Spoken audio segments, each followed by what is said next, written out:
Good day guys, still Drone PH. So we have here another video. So I'm installing the new propeller from GEMFAN. This is the D51 version for blade.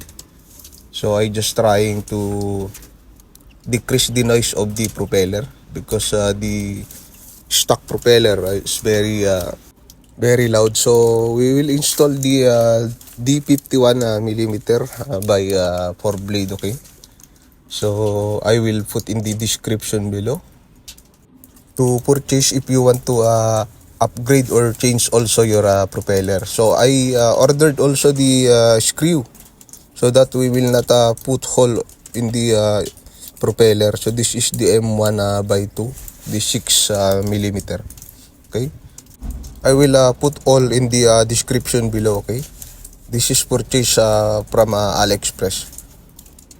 So let's gonna open and install it. They have also a 5 blade, but I think this is the better, the 4 blade. Okay, for the less noise.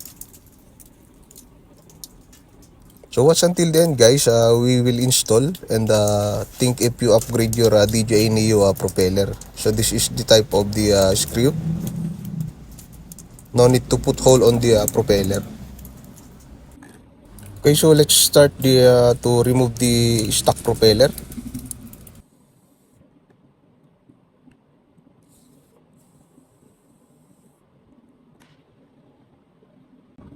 So this is the stock screw. Okay, so this is not compatible with the propeller. Okay, unless you put hole, okay, on the two side. But for me, better to purchase another screw. Okay,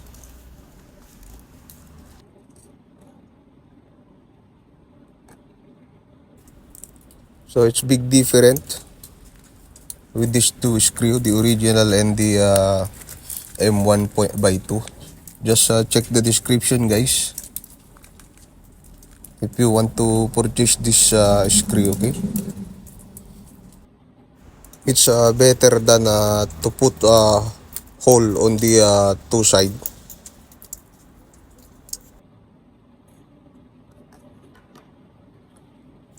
Okay, so let's continue to install.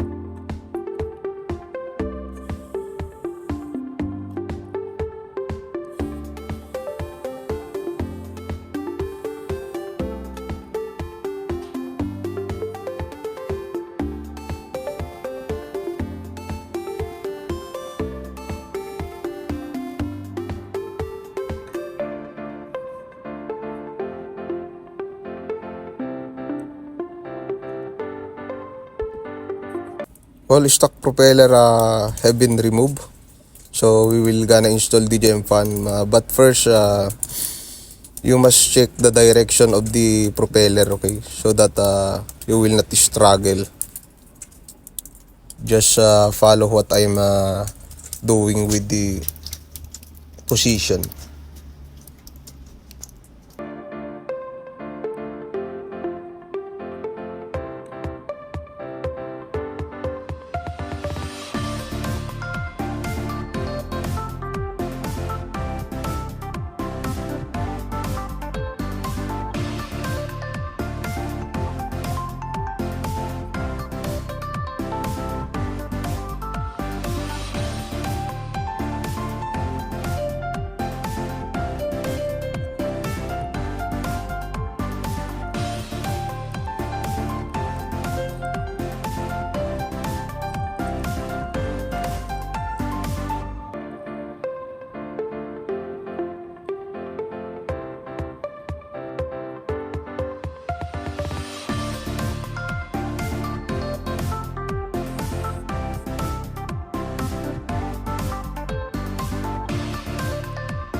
So all installed and it's ready to go. So we will fly in there first. So it's nice with this crew. No problem about it. So let's gonna check if what the different between the two props, the stock and the GEMFAN D51 by 4. Okay. So let's check to fly in there. Let's go. Hard to fly outside today because it's rain. It's winter in Croatia. So let's check indoor.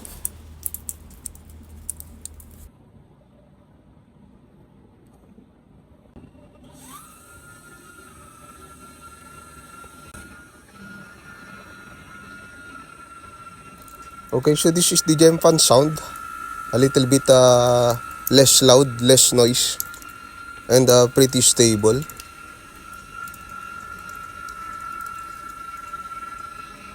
So I recommended this propeller, guys.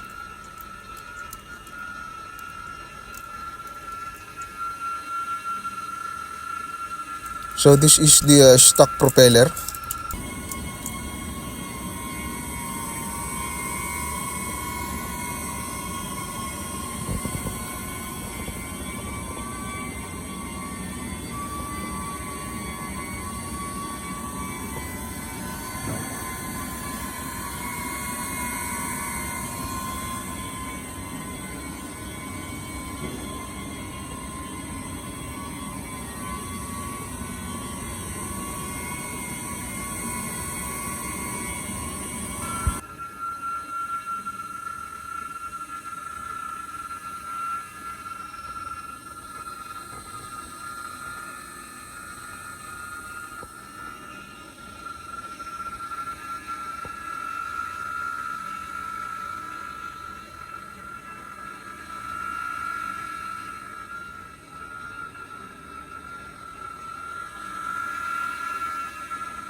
Okay, so that's the quick test, guys, with this GEMFAN propeller. So think if you upgrade or not, just check the description.